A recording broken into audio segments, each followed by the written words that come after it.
It's only a matter of time, people. It's only a matter of time. It's bound to happen. We'll get to that in a moment. I want to say good morning, everybody. Welcome to another edition of Bury Your Bookie. I'm Jeff DeForest. A couple of weeks ago, we suggested that there should be a law maybe allowing you, if you got buried on a particular bet and it was a result of a missed extra point, a blocked field goal at the end of a game. We've seen any number of examples of that, just glaring, staring at you, putting people in body bags for the last several weeks, all throughout the season, actually, in the National Football League. And we suggested maybe there should be an amendment where you're allowed to kill a kicker. Now, we didn't mean that in actuality, because you can't suggest anything to people anymore without them taking you completely literally. But we're being very facetious about that.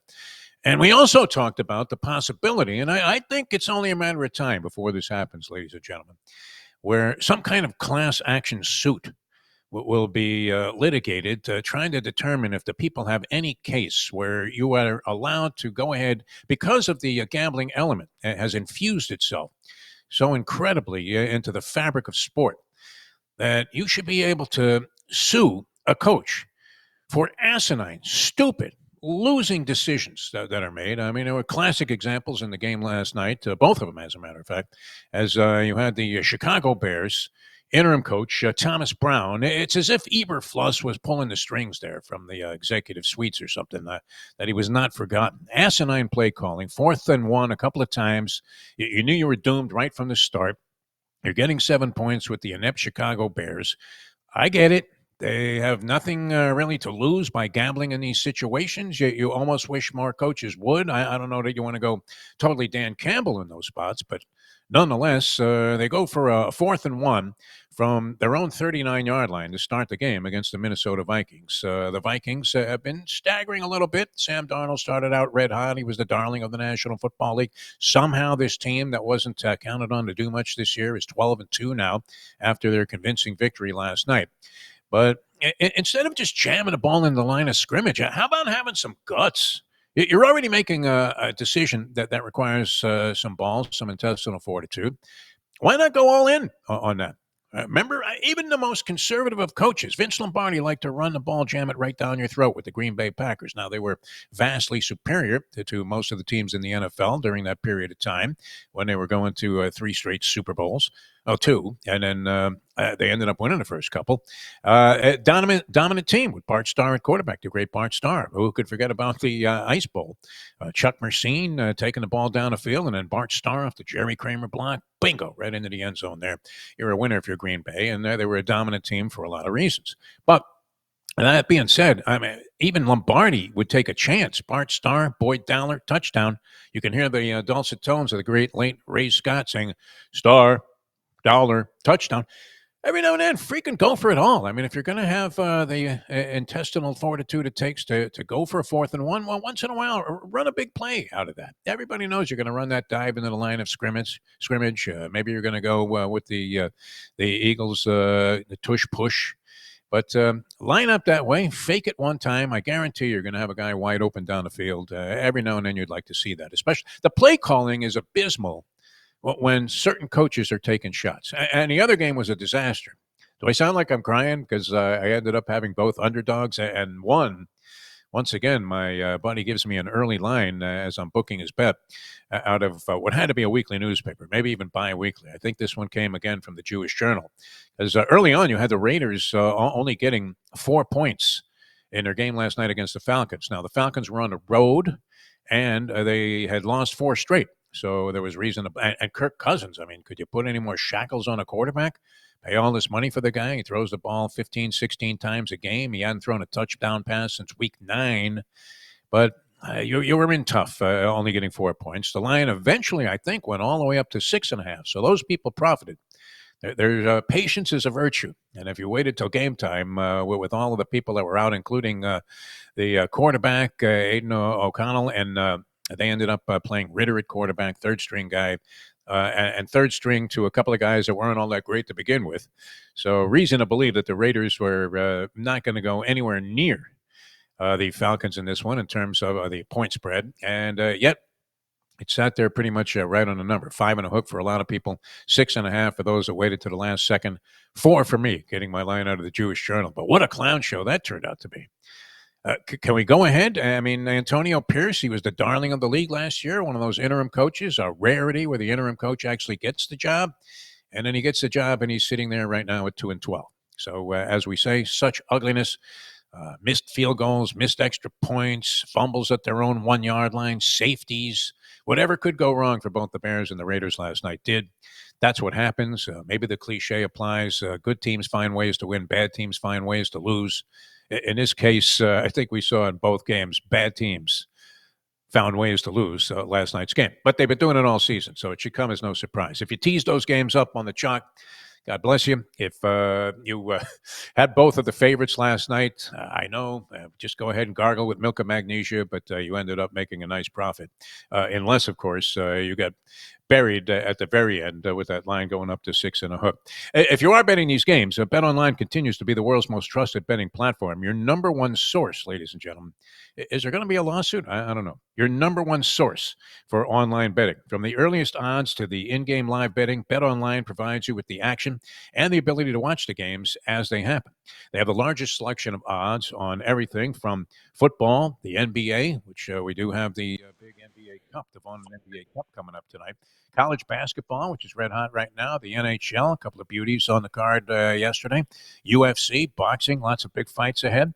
Head to BetOnline today. Don't forget to use the promo code BELIEVE, that's BLEAV, for your welcome bonus on your first deposit. BetOnline, the game starts here.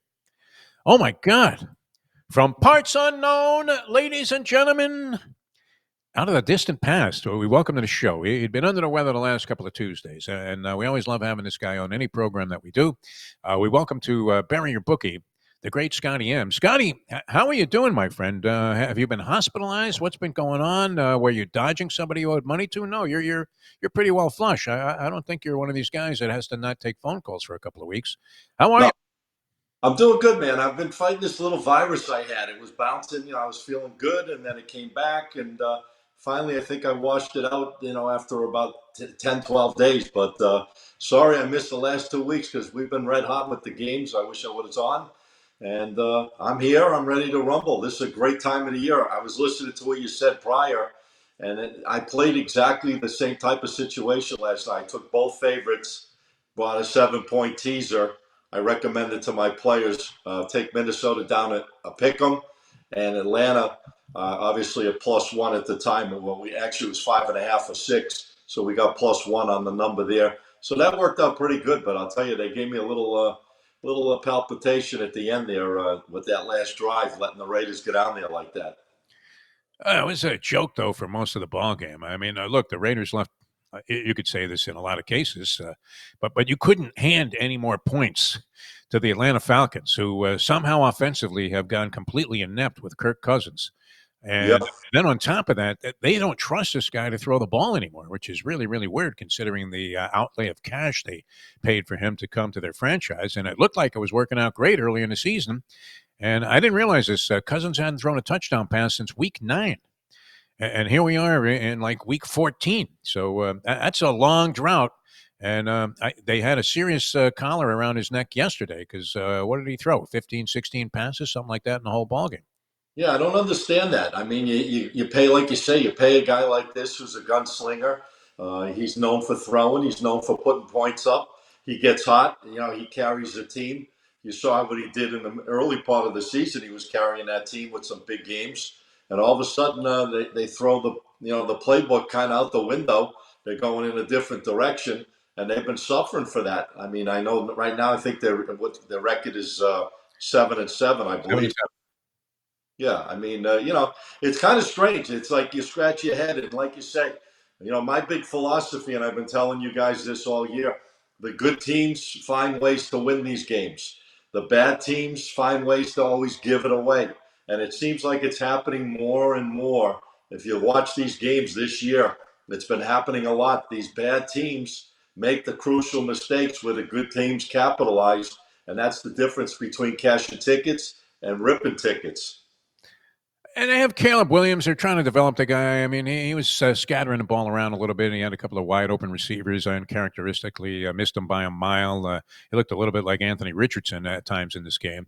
Yeah. throwing a football, which you're wondering if Richardson isn't seeing double as he's back there at quarterback. But he was never accurate, and I don't know why the Colts expected him all of a sudden to develop a knack for Drew Brees-like accuracy when if you watched him at the University of Florida, he was missing guys that were more wide open than people were in the fun and gun under Steve Spurrier. But with Williams and here the Bears, they go for it boldly on a 4th and 1 from their own 39-yard line to open the ball game and hand Minnesota 3 points. So if you're getting 7, you're thinking, well, there goes 3 of them right up in smoke. And then later on, they have an actually decent drive going, and they have another 4th and 1 from about the 30-yard line. Why do the typical thing and try to stuff the ball in the middle at the line of scrimmage? You already lost on that very same play in that situation earlier in the game. Why not, if you're going to go for it, why not run a little play action there and throw a bomb down the field and try and get a touchdown on the board when your offense has produced nothing all night long? I mean, certainly there would have been a far bigger element of surprise than just running a 1-yard dive like you had Pete Johnson carrying the ball into the line of scrimmage. Should you be able to sue a coach? Now, we facetiously talked, I don't know if you were on that show with me when we talked about could a law be issued by the Supreme Court that you are allowed to kill one kicker a year if they missed a field goal that costs you a lot of money. You think there'll ever be a time where somebody actually sues a coach for stupidity and wins? Because we know that a gambler has no shot in court. And no suit of this nature has ever held up, and the courts are going to look at it. Any judge, any jury is going to say, "Well, you're fucking gambling on these games. Why were you putting money on the Raiders to begin with? You're an automatic loser. I mean, you've been a loser your whole life. You're going to be a loser now. You're not going to win in this situation." But I mean, these coaching decisions. I mean, abdicating the possibility to take 3 points and then going for a 4th and 1 and running a very conservative play. I think they should be subject to some form of litigation. I don't know what you think about that. I don't know about going Join that me, far. Scotty M. Join me in my fight for the degenerate. I don't know about going that far with a Defo, but at the end of the day, like you say, some of these play calling and things that these coaches are doing really, really mind boggles you. At the end of the day, I mean, that play with the Bears, I mean, they just ran it straight ahead. Straight ahead. I ran right into his own guy and stopped himself, basically. I mean, I don't know who's designing these plays or what the thought process. You're a team that's going nowhere. Nowhere. Got nothing to lose and have some fun to try to gain a little momentum, for the end of the season to get a spark. And then you go and do these half-assed kind of plays to kill your mojo and take you right out of the game. And when you're playing a team like Minnesota, who doesn't really give you many opportunities to begin with, and they're playing so damn good right now. I mean, look at this team, 12-2. They're tied for first place in that division. Quietly, no one's really saying much about them all year long. They started out a house of fire. I think they won their first 5 straight games in a row. But this team is a dynamite team on both sides of the ball. Sam Darnold having a tremendous season, not cutting down on the mistakes, making things happen. He's got some great weapons. Their defense shows up, and here's the Bears with nothing to lose kind of approach coming into a game, and they're running these dumbass plays to kill themselves and really put themselves out of the game. Is it you or is it our buddy Mike Jones, who has ties to the New York Giants, having worked under Parcells there for many, many years, that is financing that plane that's flying the banner over MetLife Stadium? Yeah, that everybody's got to go. That's crazy. Unbelievable. I saw it again. They're looking to get rid of everybody. They want to clean the house of the New York Giants like from soup to nuts. Well, and these kind of fan boycotts or movements have about as much impact as my ridiculous idea of a class action lawsuit against a coach for idiotic play calling, which you could probably point to in almost any ball game and say, my God, how the fuck does this guy keep his job? All right, we have a lot of things to be excited about, Scotty M, and I'm not sure if you want to dive into it because it is early in the week, but we've had time to think about these games, and I don't know what direction you want to go in with your selections tonight, but we do have the college football playoff opening round. After you talk about a lot of conversation and a lot of words being written and said about who is going to be in the field and what the matchups are and how Penn State got a magic carpet ride into the later rounds and maybe the championship game, as they drew a very easy first couple of games, if you look at it on paper, and Oregon, for some reason, there seemed to be some kind of agenda on the part of the committee to make sure that Oregon, I don't know why, there would be any kind of bias against the Ducks. But maybe the committee that doesn't like eating birds or whatever. But they gave them a very difficult couple of barriers that they'll have to overcome if they're going to win the championship this year. Are you looking at any? I know Indiana is one of your darlings this year. They're getting 7 and a hook in their ball game. What do you think? What do you make of the first 4 games that we're Yeah, going to on I Saturday? actually like that game, Defo. I really do. Here's a team, a tale of two teams that are playing kind of a mirror image type of season. Indiana 11-1, Notre Dame 11-1 this year. Notre Dame winning 10 straight after that, unbelievable loss to Northern Illinois earlier in the season. They've rolled everybody since then, winning 10 straight. But Indiana, the only loss they had, and they really played a terrible game. So you could say, you know what, maybe you give them the mulligan that week. They had some injuries. They went into a tough environment. Maybe you just say, hey, you know what, everyone's going to have a bad week. So maybe that was just their bad week. After that, they came back and won the rest of their games this season. This is a team, don't forget, it's averaging 44 points a game throughout the year. Their defense is excellent, only allowing 14 and a half points. Same with Notre Dame, kind of same mirror image, averaging 40 points a game on offense. Defense, one of the best in the nation's 13 and a half a game. I like the dog in this game. I really do. I think Indiana had some injuries for a couple of weeks in a row with their quarterback and a couple of their key players. I think they're back on track. This game, Notre Dame, no one's been within like 2 touchdowns of them for a long time. But I think the strength of schedule, I think both these teams kind of play the same strength of schedule. Maybe even Indiana, as weak as theirs was, a lot of people thought, play a tougher schedule than a team like Notre Dame does. And I love 7 here. I would get this line above 7. I'd probably just buy it up to 8. I would buy a full point on this game. Lock Indiana. They haven't been a dog, I don't think, other than to Ohio State. It was a close one. Well, actually, they were a big dog in that game, and that's the only game they lost. So I'm hoping that pattern doesn't go in this particular one as them being a dog again and losing. But I think they stay in this game.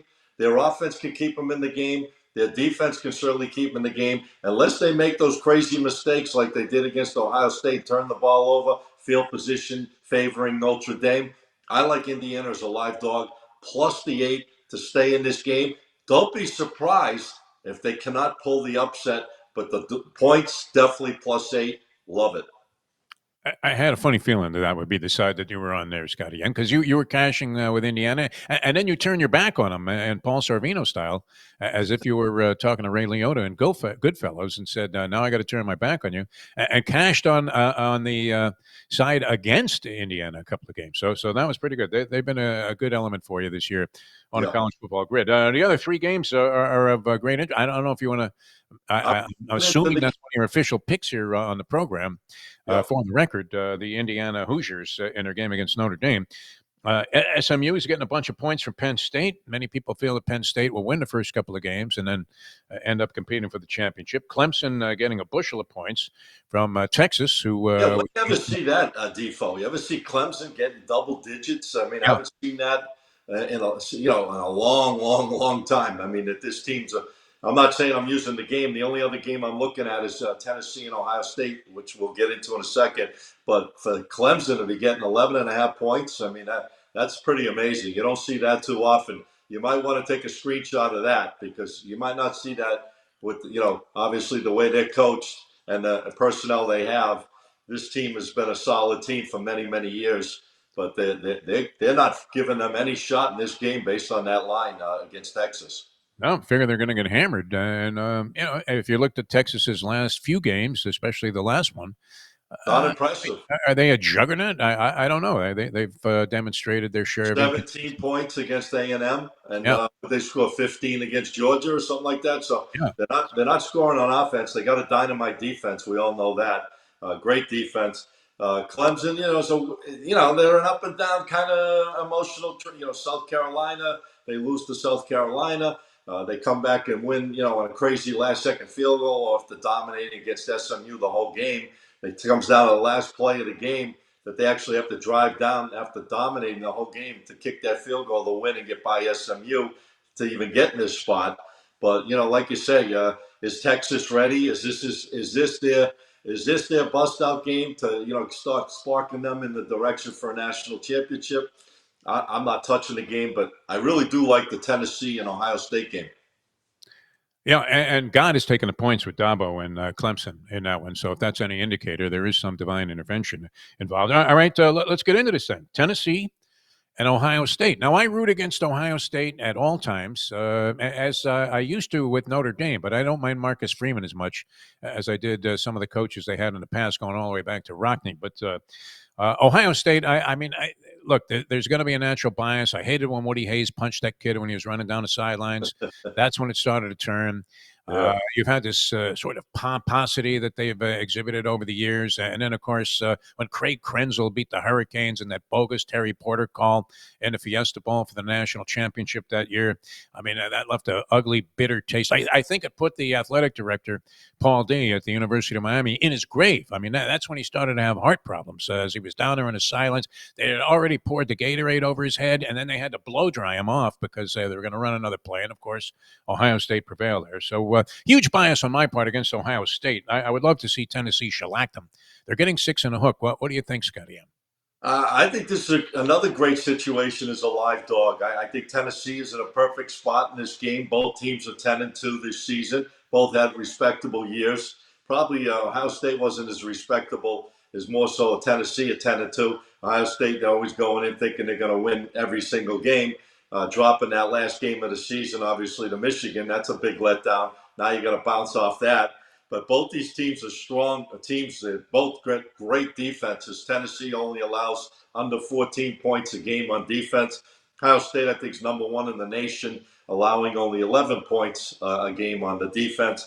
The offenses are both there, 37.5 points a game. Tennessee scores on average per game. Ohio State averages 35 a game. So, similarities on both sides of the ball, offensively and defensively. I think Tennessee can go in this spot. The only thing that scares me is the weather conditions going into the game.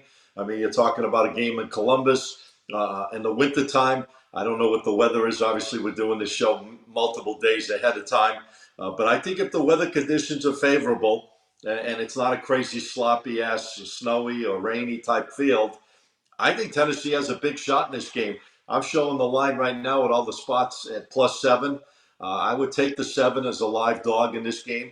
Maybe Ohio State has a little letdown after losing that game to Michigan. And they really, they had a decent year, like I said, but not the type of year that they probably expected to have. Even though they only lost 2, every program in the country would love something like that, unless, obviously the teams that have better records than that. But I think Tennessee is a live dog in this game. I think they could stay in it offensively, defensively. And the bottom line for me on this game is going to be weather condition. If the weather conditions are sloppy, it's probably going to give a big favorite, more favoritism towards Ohio State on their home court, as they say, on their home field in this spot. But I like Tennessee. If the weather conditions are good, I think they have a shot to stay in this game and keep it close. So I'm taking Ohio State. Won't cover this line. I'll take it at +7 and run with Tennessee in this game. From the Kennel Club, I mean, taking both dogs so far. Scotty M coming up strong here on his return to the program. All right, that's 2 in the books. We're going to make those part of your official plays here on the show. That's it for college. For the record. Any other things that you're looking at? Because we do have a couple of weenie bowl games in there. You've got the NBA Cup Championship, which I'm sure the players are all jacked up, thinking, "Wow, this is something that we highly covet. We'll be remembered as winning the second one." It's actually a pretty attractive matchup with OKC and the Milwaukee Bucks playing better basketball after getting off to that really, really poor start. Terrible. Yeah. Yeah, and lots of college basketball as well. What else are you inclined to go ahead and dabble into making a wager on? I'll tell you, you know what I really like about the NBA Cup is the floor they put down. The floors on each arena. Yeah, They're dynamite. I love what that's they the best part. Yeah, it No really doubt looks about it. cool. And now, obviously, the final game in Las Vegas tonight. Milwaukee, though, the problem with Milwaukee right now, and we're doing this show on Tuesday in the morning. The game goes Tuesday at night. You got Giannis questionable game time decision. You got Damon Lillard game time decision. With these NBA games, you got to watch this stuff. That's what I do. I stay on top of it all day because these lines adjust. They start hinting like these guys might play, may not play. The line was 4.5. And I see it just jumped up to 5.5 since I've been on with you. The second So that you mentioned the possible injuries, yeah. all of So a sudden, I mean, they're sending it in on the Thunder. it's a tough matchup because OKC has been so steady all year. I mean, they're really one of the most dominating teams in the NBA right now. They've taken their momentum from last year, finally breaking loose a little bit, and it's carrying over this year. And Shea Alexander, he's a beast to begin with, and he's got some great talent around him. Obviously with Giannis, you got Damian Lillard, you got Chris Middleton. You got other things with around Milwaukee as well. But this is a tough game for me. I'm not really touching this particular game due to the injuries, and I'm not getting clear one way or another. I'm sure they're going to play somehow, some way in a championship game, in-season championship game like the NBA Cup tonight in Vegas. But I don't like the number on the game, so I'm going to stay off it. But I do like two NFL games this week All right. that I like to give it out. I'll make it quick here. You got the Thursday night game. You got Denver playing the LA Chargers. Wow, what do you say about this guy, Bo Nix, Defo? I mean, he's just been steady as a rock. Real good talent, obviously. Came right out of Oregon with that big year, went right into the NFL, having a phenomenal season, 20 touchdown passes, 11 picks. But he's carrying this team. They played well with him, 4-3 on the road so far this year. Their defenses, both these teams got dynamite defenses. They allow only 17 and a half points each. Both teams have the same points allowed on defense. And on offense, Denver is scoring 24 points, 24 points a game versus the Chargers 21. But Denver's playing really well right now. They won 4 straight games in a row. I see that little spike. They're finding ways to win. They even fell apart a little bit early against Indianapolis. The Colts the other day, they came back and ended up blowing them out. So they're finding ways to get the job done. The Chargers have lost 2 straight games in a row. I like Denver in this game. I'd buy that line up to +4. It's showing 3 right now. I'd go above the field goal. I like the dog in this game. I think Denver continues their winning ways. Denver plus the 4, best bet. And one game on Saturday, the ultimate matchup, I guess, in the Central, as you call it, Pittsburgh and Baltimore. I think Baltimore takes care of business in this game, ties for the lead in that division. Pittsburgh beat them in a crazy game. They scored 6 field goals, didn't score on offense, got 6 field goals. They won 18-16 previously. But I think Baltimore is going to be ready for them this time. I think all cannons come out in this game for Baltimore for a big-ass explosion. And I like Baltimore minus the 6 against Pittsburgh. I think they win this game by double digits. I think it's a big payback game. And I think Baltimore's waiting for this one.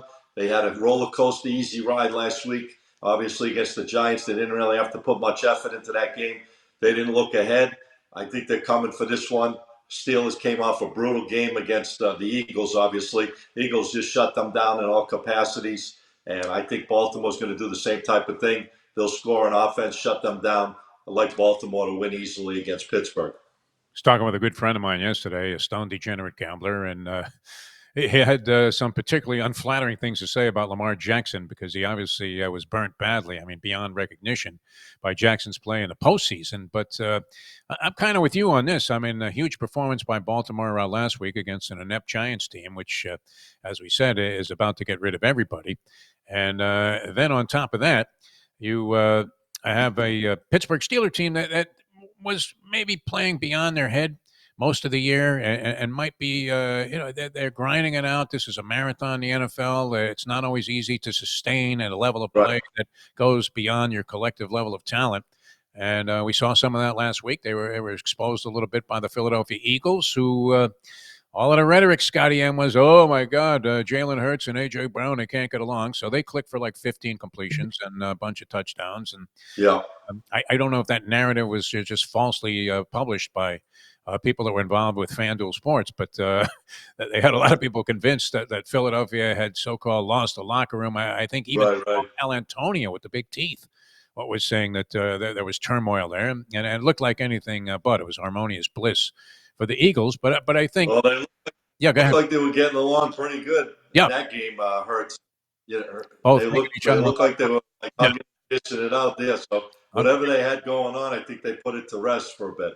They practically made love on the logo. I mean, it was unbelievable what was happening, the chemistry between these two guys. So you never know what to believe when it comes to intangibles. Usually it turns out to be a bunch of bullshit. But I think largely Philadelphia prevailed, not only because they got it together a little bit with Hurts passing finally coming along, but also the Steelers were due to get tagged with one. You can only grind out so many of those 18, 15 wins and not Right. not have any kind of dynamic presence on offense. And eventually, when you're playing better teams, it's going to catch up with you. All right, very good. And now you've been, as you said, you've been red hot, but you've been in witness protection the last couple of weeks. So how can people find you? And now that we found you back on the video stream, how can people find you for your selections? Absolutely. We're out there every day. Check it all out. We're on actually the best way to find me is on my Instagram page, my official page. It's SM Sports Picks, Picks. Check it out. We put out videos each and every day.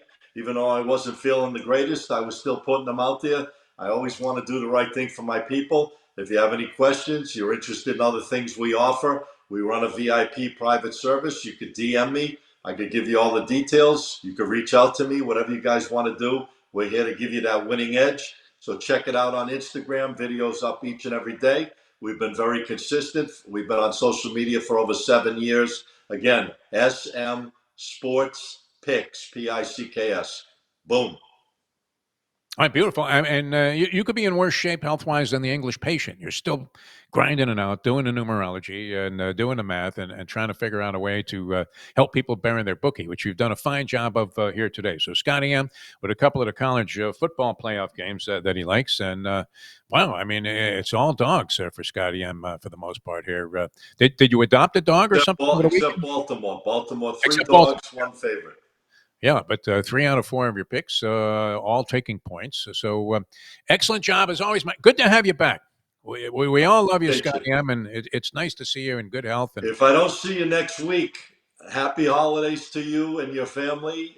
If we are on next week, I'll well, still we're say going. yeah. Christmas Eve means nothing to us. I'm a Jew, and we're going to go ahead and there's so much action that we want to be a presence as much as we can. I think we're going to do about 3 of the 5 days next week. So, All right.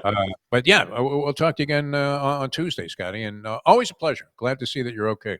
All right, Defo, you're the best, man. Enjoy your day. All right, thanks so much, Scotty M, ladies and gentlemen. Going with a trio of long shots, or not long shots, but underdogs, and then getting in on the Baltimore Ravens in their game against the Pittsburgh Steelers, thinking the Steelers are going to get hammered 2 games in a row. They didn't really get hammered, well, they did. Yeah, Philadelphia was pretty much of a blowout, wasn't it? But was it ever in doubt, that ball game? I want to say no. Chargers and the Broncos, an interesting matchup on Thursday. We'll have more, no doubt, on that tomorrow. Well, we're joined here on Bury Your Bookie by Troy West, the great Troy West. Later on in the week, Mike Jones and the professor will join us, and we'll take a deeper look at all of the 4 playoff games coming up in the college football playoff chase. You guys have a great day, everybody. Getting closer and closer to gargling with eggnog. Never mind milk of magnesia in the jug. And so we're getting into the holiday spirit here. If we weren't already, always having a good time. Thanks so much for tuning in. For the people at NoFilter.net, Bet Online, and Greenlight Ventures, I'm Jeff DeForest, hoping that you have a successful day and evening of burying your bookie.